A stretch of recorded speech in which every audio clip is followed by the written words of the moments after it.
5월 30일 토요일 새벽 무릎입니다. 사도신경으로 우리의 신앙 고백하면서 새벽 예배 드리겠습니다. 전능하사 천지를 만드신 하나님 아버지를 내가 믿사오며 그 외아들 우리 주 예수 그리스도를 믿사오니 이는 성령으로 잉태하사 동정녀 마리아에게 나시고 본디오 빌라도에게 고난을 받으사 십자가에 못 박혀 죽으시고 장사한 지 사흘 만에 죽은 자 가운데서 다시 살아나시며 하늘에 오르사 전능하신 하나님 우편에 앉아 계시다가 저리로서 산 자와 죽은 자를 심판하러 오시리라. 성령을 믿사오며 거룩한 공회와 성도가 서로 교통하는 것과 죄를 사하여 주시는 것과 몸이 다시 사는 것과 영원히 사는 것을 믿사옵나이다. 아멘. 찬송 95장 찬송 드리겠습니다.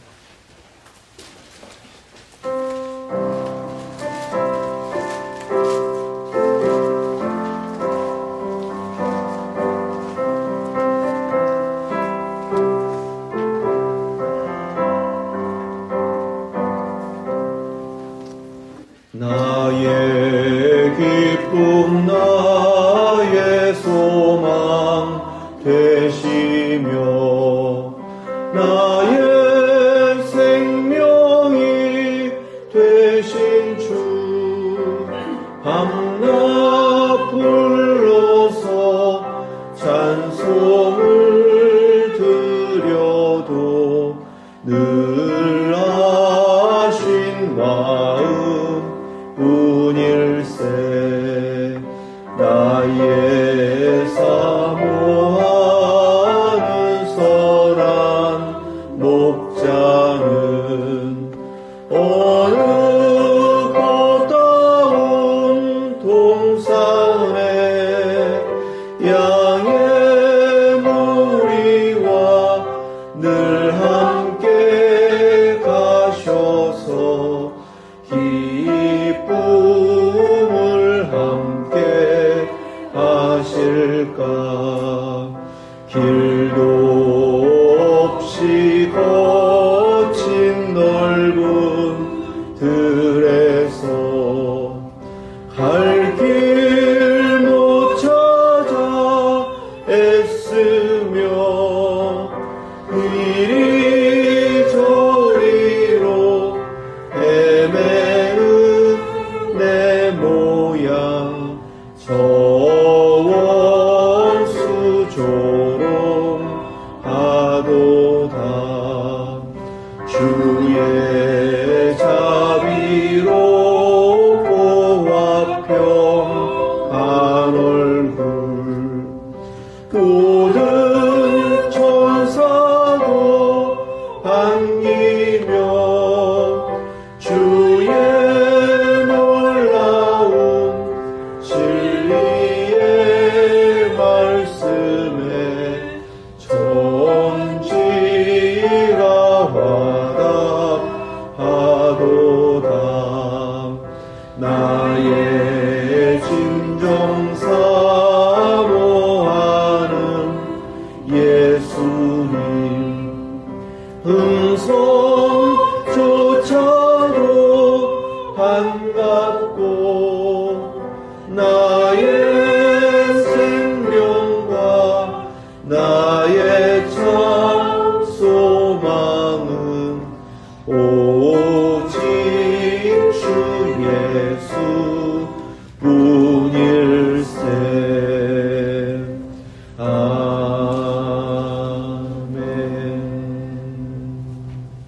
아멘. 오늘 주신 말씀은 고린도전서 15장 12절에서 19절 말씀입니다. 신약성경 282페이지 고린도전서 15장 12절에서 19절 말씀입니다. 하나님의 말씀 믿음으로 함께 받습니다. 그리스도께서 죽은 자 가운데서 다시 살아나셨다 전파되었거늘 너희 중에서 어떤 사람들은 어찌하여 죽은 자 가운데서 부활이 없다 하느냐. 만일 죽은 자의 부활이 없으면 그리스도도 다시 살아나지 못하셨으리라. 그리스도께서 만일 다시 살아나지 못하셨으면 우리가 전파하는 것도 헛것이요 또 너희 믿음도 헛것이며 또 우리가 하나님의 거짓 증인으로 발견되리니 우리가 하나님이 그리스도를 다시 살리셨다고 증언하였습니다. 만일 죽은 자가 다시 살아나는 일이 없으면 하나님이 그리스도를 다시 살리지 아니하셨으리라. 만일 죽은 자가 다시 살아나는 일이 없으면 그리스도도 다시 살아나신 일이 없었을 터이요. 그리스도께서 다시 살아나신 일이 없으면 너희의 믿음도 헛되고 너희가 여전히 죄 가운데 있을 것이요. 또한 그리스도 안에서 잠자는 자도 망하였으리니 만일 그리스도 안에서 우리가 바라는 것이 다만 이 세상의 삶뿐이면 모든 사람 가운데 우리가 더욱 불쌍한 자이리라. 아멘. 하나님 말씀입니다. 사도 바울이 고린도에 가서 복음을 전했습니다. 그때 전한 복음은 분명하게 예수 그리스도께서 십자가에 달려 죽으심으로 우리의 죄를 사하여 주셨고 하나님의 아들이신 그분이 하나님께서 죽은 자 가운데서 다시 살리셨기 때문에 일으키심을 받아 부활하셔서 지금도 살아계시다라고 분명하게 증거하였습니다. 고린도전서 12장 3절부터 5절까지의 말씀은 바로 누구나 전도자라면 전했던 복음의 가장 핵심, 우리가 캐리그마라고 하는데요. 그 복음의 핵심을 정리하고 증거하고 계십니다. 그러니까 우리가 전해야 될 말씀도 바로 거기에 있어요. 예수 그리스도께서 죄를 사하기 위하여 십자가에 달려 죽으셨고 하나님께서 죽은 자 가운데서 일으키심으로 다시 살아나셔서 우리 모든 믿는 자들에게 부활하신 자신의 몸을 보이셨다. 전도자들은 그래서 본 그대로를 전했기 때문에 증인으로서 증언한 것이다. 이렇게 앞서서 증거를 하였습니다. 그리스도께서 죽은 자 가운데서 다시 살아나셨다 전파되었거늘 너희 중에서 어떤 사람들은 어찌하여 죽은 자 가운데서 부활이 없다 하느냐. 12절 말씀에서 전한 것은 분명하게 죽은 자 가운데서 그리스도께서 다시 살아나셨다라는 것인데 고린도 교회 안에서 어떤 이들입니다. 다 그런 게 아니라요. 어떤 몇 사람들이 죽은 자 가운데서 부활이 없다라고 주장하며 그렇게 믿고 있는 사람들이 있었고 그들이 교회를 어지럽혔던 것입니다. 항상 교회에 시험을 주는 것은 사실 몇 사람이에요. 그런데 그 몇 사람에 의해서 교회 전체가 혼란을 겪고 또 교회 전체가 그렇게 깨어지거나 분열되고 그렇게 어려움을 겪는 것이 교회에서 계속 보게 하시는 그런 역사입니다. 12절 말씀에서 부활을 죽은 자 가운데서 다시 살아나셨다. 죽은 자 가운데서 부활이라고 증거하십니다. 여기서 죽은 자, 네크론이라는 말은 시체예요. 그러니까 부활이 뭐냐 하면 시체가 다시 살아나는 겁니다. 시체가 다시 일어나는 겁니다. 다시 살아나셨다라는 말은 일어나다라는 뜻이거든요. 그러니까 분명하게 말씀하시는 것은 몸의 부활을 말씀하시는 거예요. 이 초대교회에서 가장 커다랐던 문제 중에 하나가 부활을 잘못 이해하고 잘못 믿었던 것이었습니다. 굉장히 많은 이단들이 등장을 해서 부활을 어떻게 전했냐 하면 사람이 죽으면 육신이 땅에 묻혀서 죽고 사라진다. 죽었을 때에 하나님께서 믿는 자들의 영혼을 하나님의 나라로 부르신다. 그것이 부활이고 그것이 영생이고 그것이 구원받은 자에게 허락하신 하나님의 나라다. 이렇게 가르쳤습니다. 이렇게 듣고 있으면 지금도 그거 틀린 거 아닌데요. 맞는데요. 이렇게 생각하시는 분들 꽤 많으세요. 오늘날 교회도요. 아주 고대 잘못된 부활에 대한 이원론적인 잘못된 가르침을 그대로 믿고 있는 분들이 꽤 많으십니다. 우리가 믿는 부활은 몸의 부활입니다. 우리가 죽으면 어떻게 되는가? 우리의 몸이 땅에 묻히죠. 흙에서 왔으니 흙으로 돌아가라 하신 그대로입니다. 그리고 우리의 영혼은 내가 오늘 나와 함께 낙원에 있으리라 하셨으니까 낙원에 가서 안식합니다. 그것을 잠잔다라고 성경에서는 증거하시는 거예요. 하지만 우리 주님께서 다시 오실 때에 잠자는 자들을 일으키십니다. 그때에 죽은 자가 일어나는 거예요. 우리 주님께서 죽으신 그 자리에서 죽은 자 가운데서 다시 일어나셔서 살아나신 것처럼 우리도 몸으로 그 죽음 가운데에서 다시금 살아나고 하나님의 새로운 창조에 의해서 이루어지는 것이기 때문에 썩지 않을 영광의 몸으로 부활하여 공중에서 우리 주님 만나고 주님께서 인도하시는 대로 하나님 나라의 몸으로 들어가게 되는 줄로 믿습니다. 이것이 우리가 믿는 부활이에요. 지금도 몸의 부활을 믿지 않는 많은 거짓된 가르침, 또 우리가 그렇게 생각하기가 쉬워요. 그냥 우리의 영은 정결해지고 우리의 영이 구원받고, 그것이 아닙니다. 죽지 않고 우리 주님 다시 오심을 기다리다가 그 은혜 가운데에서 주님의 다시 오심을 겪고 구원받는 이들도 있을 것입니다. 그들은 썩을 몸으로 살다가 썩지 않을 영광의 몸으로 변화되어 공중에서 주님을 만나고 주님께서 인도하시는 대로 주님과 함께 하나님 나라에 들어가게 되는 줄로 믿습니다. 이것도 부활입니다. 분명한 것은 몸으로 천국에 들어가는 것이 맞고요. 그러나 그 몸은 지금과 같은 몸은 아니고요. 하지만 서로가 서로를 알아볼 수 있을 만큼 분명하게 몸으로 부활하여서 하나님 나라에 들어가게 되는 것입니다. 어떠한 모습이든지 우리 모두 그렇게 천국에 들어가셔서 영원토록 함께 산다라는 그 소망 가운데에서 그 믿음으로 살아내실 수 있기를 주님의 이름으로 축원합니다. 우리가 그럼 죽음을 어떻게 정의를 해야 되는가? 이것이 궁금해지는 거예요. 보통 세상에서는 육신의 죽음을 죽음이다라고 정의를 합니다. 하지만 교회 안에서 우리 믿는 자들은 성경에서 정의하는 죽음의 정의를 따릅니다. 죽음이라는 것은 하나님께서 창조하셔서 살아가게 하시는 그 생명이 하나님으로부터 분리된 상태가 죽은 겁니다. 그래서 다시 산다라고 할 때는 하나님과 분리되었다가 예수 그리스도로 말미암아 그 십자가의 보혈의 능력으로 대속의 은혜를 받고 하나님과 화해해서 하나님과 더불어 함께 할 수 있는 상태가 되는 것을 거듭난다 하고 그것이 다시 산다라고 하시는 것입니다. 창세기에서 먹게 되면 반드시 죽으리라 라고 명하셨습니다. 그것이 첫 번째 명령인데 그 계명을 어긴 사람들이 어떻게 죽었는가를 생각해 보세요.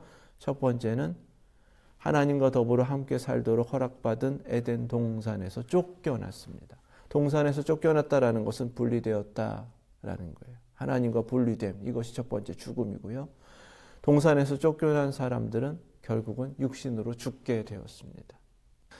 성경에서는 그래서 부활에 대해서 주님께서 친히 이루신 몇 가지 사건을 통해서 몸의 부활이다, 그것이 우리에게 주님께서 약속하신 부활임을 우리에게 그렇게 가르치고 계십니다. 이미 죽은 지 나흘이 되어서 썩어 냄새나는 그를 무덤에서 무덤문을 여시고 불러내셨습니다. 나사로야 라고 이름을 부르셨고요. 부르셨을 때에 죽었던 나사로가 그 상태에서 일어나서 몸으로 무덤 바깥으로 나와왔습니다. 이 모습이 주님 다시 오셨을 때에 우리에게 이루어지는, 먼저 잠든 자들에게 이루어지는 부활의 사건이 어떻게 이루어지는지를 보게 하신 사건입니다. 우리가 믿는 것은 이것을 믿는 거예요. 이 믿음 가운데에서 내일을 소망을 하는 것입니다. 그런데 몸의 부활을 믿지 않게 되면 어떻게 되는가? 13절 말씀에 만일 죽은 자의 부활이 없으면 그리스도도 다시 살아나지 못하셨으리라. 그렇죠? 부활이라는 것 자체가 죽은 자가 다시 살아나는 것이 없다라고 그렇게 부정한다 그러면 예수님께서 다시 살아나셨다, 그리스도께서 부활하셨다라는 것 자체가 없게 되는 거예요. 예수 그리스도의 부활, 십자가와 부활을 복음으로 전했던 그 모든 복음 전파가 헛것이 되는 거죠. 거짓이 되는 것입니다. 그것을 믿은 사람들도 헛된 것을 믿게 되는 거예요. 논리적으로 그렇게 되는 겁니다. 부활이 없으니까요.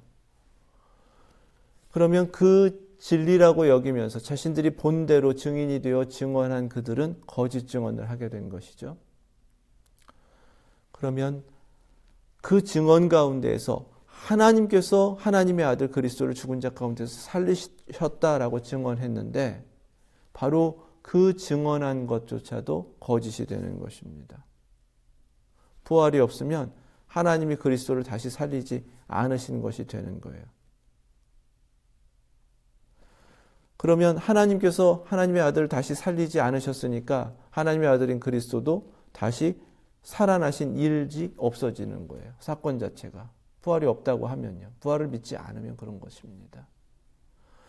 지금 이 복음이 증거되는 데 있어서 고린도전서 앞부분에서는 게바에게, 12제자에게, 500여 제자들에게, 그리고 야고보에게, 만삭되지 못한 자기 자신 사도 바울에게 보이셨다. 이렇게 증거하였거든요. 그러니까 부활을 증거하는 복음 전도자들은요. 본 것을 그대로 예수 그리스도를 본 그대로 증언했던 것입니다. 그런데 그것 자체가 다 거짓이 되는 것이고 그 부활이 없다라는 것이 사실이 된다면 하나님께서 이루신 일도 없던 것이고 하나님의 아들이 죽은 자 가운데서 일어나신 것도 없게 되는 거예요. 논리적으로 그렇게 된다는 거예요. 도대체 당신들은 그럼 뭘 믿습니까? 이렇게 질문하는 겁니다. 복음을 받았고 그리스도인이 됐다라고 하면서 열심히 교회 다니고 열심히 예배드리고 그렇게 천국 소망한다고 하는데 도대체 뭘 믿습니까? 이렇게 물어보는 겁니다. 오늘날 교회 열심히 다니시는 분들에게 똑같이 성령님께서 질문하는 것입니다. 무엇을 믿고 있는가요? 현세적으로 이 땅에서 어떻게든 잘 살까? 남들보다 복 받을까? 많은 걸 누릴까? 이것은 그리스도의 부활을 믿는 신앙이 아니라는 것입니다. 그러면 믿음이 헛되게 되는 거죠. 17절 말씀입니다. 그리스도께서 다시 살아나신 일이 없으면 너희의 믿음도 헛되고 너희가 여전히 죄 가운데 있을 것이요. 그렇죠. 예수 그리스도께서 십자가에 달려 죽으심으로 우리의 죄를 대속하셨기 때문에 그 피로 믿는 우리가 대속함을 받아 죄사함의 은총을 받은 줄로 믿습니다. 이것이 우리가 대속의 은혜를 믿는 믿음의 내용인데 이 은혜가 이루어지려면 십자가에 달려 죽으신 분이 하나님의 아들이셔야 합니다. 죄가 없으신 분이셔야 합니다. 그냥 평범한 한 사람이었다면 누군가의 죄를 대신하여 자신의 생명으로 값을 치를 수가 없어요. 죄 없는 사람이 없기 때문에 그렇습니다. 부활이 없다고 그러면 예수 그리스도께서 죄 없이 이 땅에 오신 하나님의 아들이심을 부정하게 되는 것이고 그렇다면 그분이 십자가에 달려 죽으신 것은 한 사람의 죽음이 되는 것이고 그렇게 죽음으로 끝나버렸기 때문에 하나님의 아들이시라는 증거가 아무것도 없게 되는 것입니다. 누구는 부활하신 주님을 만났어요. 누구는 자신이 그 복음을 증거하다가 붙들려서 돌에 맞아 죽다가 하늘이 열리고 영광의 보좌 하나님 우편에 서 계신 예수 그리스도를 본 사람도 있습니다. 이렇게 믿음으로 보고 경험하고 주님을 만나고 살아가는 이들이 있는데 부활이 없다라고 믿는 사람들에게는 어떠한 것도 진실이 없는 것이고 진리도 없는 것이고 그냥 믿고 있는 것 자체가 다 헛되게 되는 것입니다. 다 헛되지면 문제는 예수 그리스도의 십자가로 대속하신 대속의 은혜가 의미가 없어지기 때문에 그러한 일이 일어나지 않게 된 것이기 때문에 죄인인 우리는 여전히 죄 가운데 있는 거예요. 죄로 가득한 세상에서 예수님 믿는다고 하지만 죄인으로 살고 있는 것이고 죄 가운데 죽을 거예요. 죄 가운데 죽으면 하나님의 심판이 임할 것이고 그 심판으로 인하여 영원히 멸망받아 하나님과 분리된 채로 지옥에 떨어지게 되는 것입니다. 영혼은 소멸되지 않아요. 영영이 영벌을 받아서 하나님으로부터 분리된 채로 영원히 처하게 되는 지옥에 떨어지게 되는 것입니다. 그것이 영원한 죽음이다라고 성경에서 가르치시는 거예요. 그런데 죄의 문제가 해결되지 않으면 우리 모두는 천국은 없고 영원한 지옥에 떨어질 수밖에 없게 된다라는 사실입니다. 사람들과는 다르게 살려고 하고 있는데 그렇게 살다가 죽고 똑같이 지옥 간다 그러면 무슨 의미가 있냐고 하시는 거예요. 만일 그리스도 안에서 우리가 바라는 것이 다만 이 세상의 삶뿐이면 모든 사람 가운데 우리가 더욱 불쌍한 자이리라. 아멘. 부활이 없으면 예수님 믿다가 먼저 죽어 잠자는 자들도 그냥 지옥에 떨어졌을 테니까 멸망하게 된 것입니다. 아무런 의미가 없어지는 거예요. 몸의 부활을 믿지 않게 되면 이렇게 우리가 지금 믿고 살아가는 믿음 자체가 다 헛것이 된다라는 것입니다. 더욱 절망스러운 것은 소망이 없어지는 것입니다. 내일의 소망이 없기 때문에 우리처럼 그냥 불쌍하게 살아가는 사람도 없다라고 탄식하는 인생을 살 수밖에 없는 것입니다. 몸의 부활은 우리 주님께서 친히 하나님께서 이루신 그대로 우리에게 나타내 보이신 그대로 우리에게도 이루어지는 약속된 부활인 줄로 믿습니다. 믿으셔야 합니다. 그 소망을 가지고 살아가셔야 합니다. 예수님께서 제자들 셋을 끌고 변화산에 올라가셨습니다. 어느 순간에 환하게 빛나는 영광의 몸으로 변형되셨습니다. 제자들이 볼 때 예수님이 분명했습니다. 하지만 자신들의 몸과는 전혀 다른 모습이었습니다. 수백 년 전에 죽은 모세와 엘리야가 나타났습니다. 예수님 곁에서 예수님과 대화하고 있었습니다. 수백 년 전에 죽은 한 번도 만난 적이 없는 그분들을 제자들은 한눈에 모세다 엘리야다 알아볼 수 있었습니다. 어떻게 그것이 가능한가요? 그것이 몸의 부활이라는 뜻입니다. 우리 주님께서 부활하셨을 때에 제자들에게 나타나셔서 누가복음 24장에서는 먹을 것을 찾으셨습니다. 몸의 부활이라는 것을 그들에게 확인시켜 주시기 위함입니다. 와서 손과 발을 만져보라고 하였습니다. 결국 천국에 가서 다시 만나 영생을 누리며 이 땅에서보다 더욱더 하나님께서 허락하여 주신 놀라운 은총 가운데 영원한 기쁨을 누린다라는 것은 바로 이 의미입니다. 이것을 소망하며 우리가 살아가는 거예요. 그러나 왜 이렇게 살아야 되는가? 우리 부모님 왜 그렇게 사셨는가? 부활을 소망했기 때문입니다. 우리는 앞으로도 왜 이렇게 살아야 되는가? 우리에겐 부활이 있기 때문입니다. 그냥 이렇게 살다가 끝나버릴 인생이 아니라 영원하게 약속된 하나님 나라에서 영원히 살 삶이 있기 때문에 우리는 그 믿음과 소망 가운데에서 더욱더 주님께서 맡겨주신 대로 세상과는 구별되고 세상에서 누리고자 하는 수많은 것들이 있음에도 불구하고 영원하지 않은 것이라면 다 끊어내고 하나님께서 우리에게 허락하여 주신 그 영원한 것에 더욱 가까이 가기 위하여 하나님 나라에 합당한 모습으로 우리 자신을 계속해서 살아내는 것, 그것은 다 우리에게 약속된 부활이 있기 때문인 줄로 믿습니다. 자, 이렇게 영원한 부활이 약속되었고 몸의 부활이다라고 할 때에 살아서 주님 앞에 다시 오심을 만나게 되면 변형된 모습으로 영광의 몸으로 하나님 나라에 들어간다라고 할 때에 우리는 우리의 몸을 어떻게 하면서 살아야 하는가? 당연히 영과 혼과 몸이 흠없이 보존되길 원한다 하신 그 말씀 그대로 하나님 나라에 들어갈 것이기 때문에요.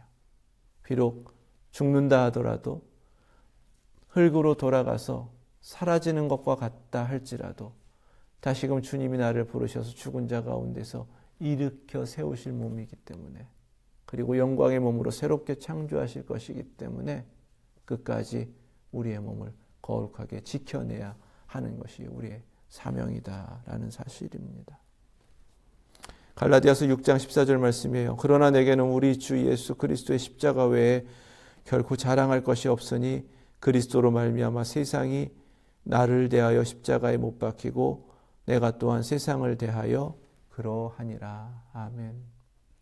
철저하게 예수 그리스도께서 십자가로 이루신 그 은총을 받았고 주님이 친히 나타내 보여주신 부활을 약속받은 자로서 그 소망 가운데에서 떠날 세상에 매이지 마시고 약속된 영원한 하나님의 나라를 향하여 살아내시는 별세의 삶을 살아내실 수 있길 주님의 이름으로 축원합니다. 데살로니가전서 4장 13절 14절 말씀이에요. 형제들아, 자는 자들에 관하여는 너희가 알지 못함을 우리가 원하지 아니하노니 이는 소망 없는 다른 이와 같이 슬퍼하지 않게 하려 함이라. 우리가 예수께서 죽으셨다가 다시 살아나심을 믿을진대 이와 같이 예수 안에서 자는 자들도 하나님이 그와 함께 데리고 오시리라. 아멘. 오늘도 살아가는 세상, 에이 어차피 죽을 인생인데 아닙니다. 영원토록 하나님께서 하나님 나라에 살게 하실 이 인생을 영원한 생명 주셔서 살아내게 하셨으니까 영원한 것을 향하여서 변함없이 하나님 앞에서 살아내시고 우리 안에 내주하시는 그리스도와 함께 살아내시고 성령님의 인도하심 가운데에서 그렇게 더욱더 주님께로 가까이 나아가는, 천국을 소망하게 하시는 대로 천국을 향하여 더욱더 가까이 나아가는 저와 여러분들 되실 수 있기를 주님의 이름으로 축원합니다. 기도하겠습니다. 거룩하신 하나님, 몸의 부활을 믿습니다. 우리 주님 친히 나타내 보여주신 대로 그 영광의 몸으로 주님의 나라에 이르게 될 것을 소망합니다. 이 땅의 삶을 살아가는 모든 순간순간들 이미 예수 그리스도께서 십자가 부활로 허락하신 그 영원한 생명을 얻었사오니 영생으로 살아내게 하여 주시고 끝내는 주님께서 친히 우리를 영접하여 이르게 하실 영원한 나라에서 영원토록 함께 살게 될 그 소망 가운데 이 땅의 모든 순간을 넉넉히 이겨내는 저희들 되게 하여 주시옵소서. 때때론 괴로운 순간도 있을 것이고 한없이 외롭게 그저 버려진 것과 같은 순간도 있겠지만 그 아픔과 고통 속에서도 우리 주님 십자가로 우리 죄를 대속하셔서 영원한 하나님 나라에 이르도록 우리를 구원하여 내셨으니 그 생명으로 살아내고 부활의 소망 가운데에서 모든 순간 천국 바라보며 승리하는 저희들 되게 하여 주시옵소서.